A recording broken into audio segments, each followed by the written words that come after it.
interesting question. I've always been obsessed with music, but there's one incident I always go back to when I was a really, really small kid, and I was sitting in the back of a car, and the radio had been on, and had been switched off for some reason, and I became aware that I could play back the song I wanted to hear in my head. I was a strange child, but that the music stayed in my head, and whenever I wanted to listen to it, I could just imagine it and listen to it. And that realization was like so shocking and so amazing to me as a kid that it really solidified my bond with music and how much it meant to me. There was always music around. My dad had a lot of records. But I've always had this strange thing that if I encounter an art form that I love, I want to be able to do it. It's not enough to just kind of partake in it. I want to be able to do it. It does mean that all of my sort of loves and hobbies have become my jobs, which means I don't have any hobbies left. But music is just more than anything else, more than any of the other things that kind of I love or do. It's the one that rocks me emotionally the most. I think that answered the question.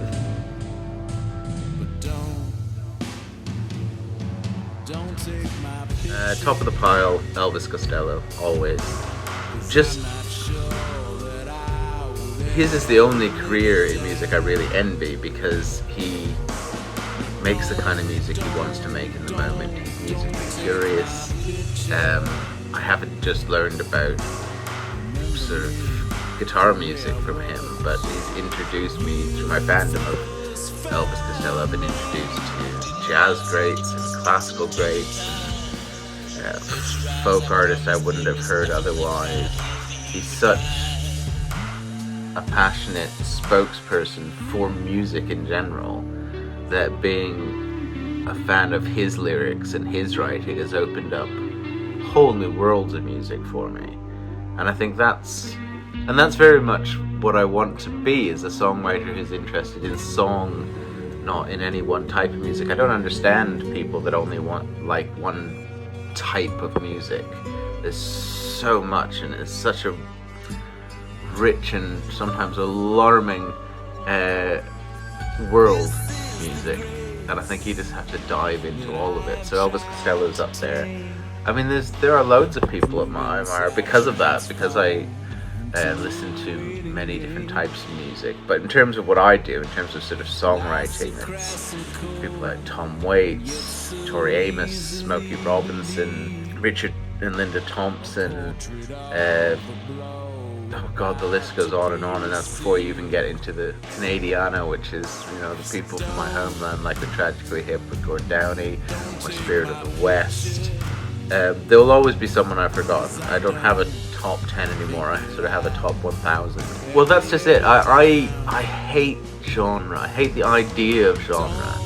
I hate the idea that music should be gathered together with similar sounding songs, and that's one thing, because that's not how songwriting works.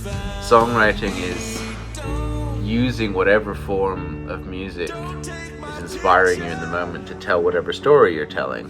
So my music, I guess it broadly, I've seen it divided up into folk and rock and indie.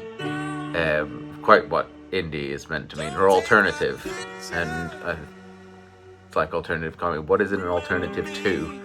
Alternative music, it's an alternative to, I'm assuming, mainstream music, but there's mainstream music that's great as well.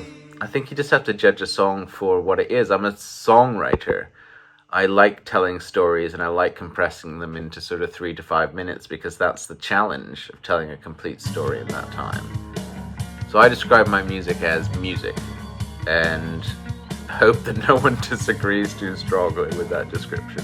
Well, it's strange. I mean, I was in a band for a long time, so it was a group of people in a room thrashing songs out, finding all of the flavors and the parts to them.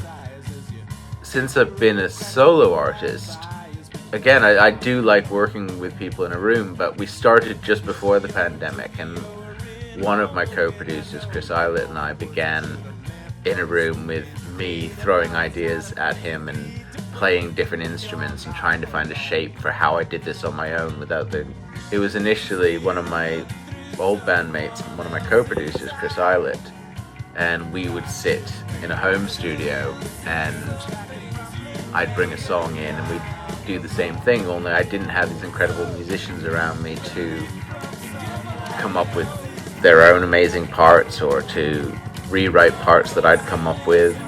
I have really had to try and find the ideas myself and with Chris's help shape them.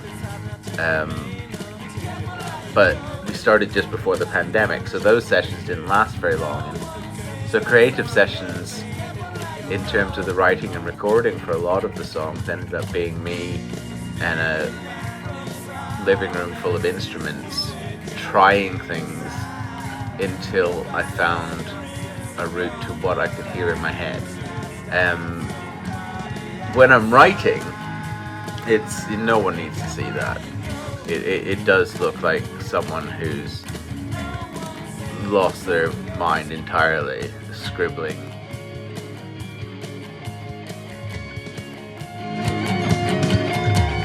No one's advocating for the ease of kindness or the martyrdom of self-image as well be blindness. But cast your net a little wider and you'll find this, you're not alone.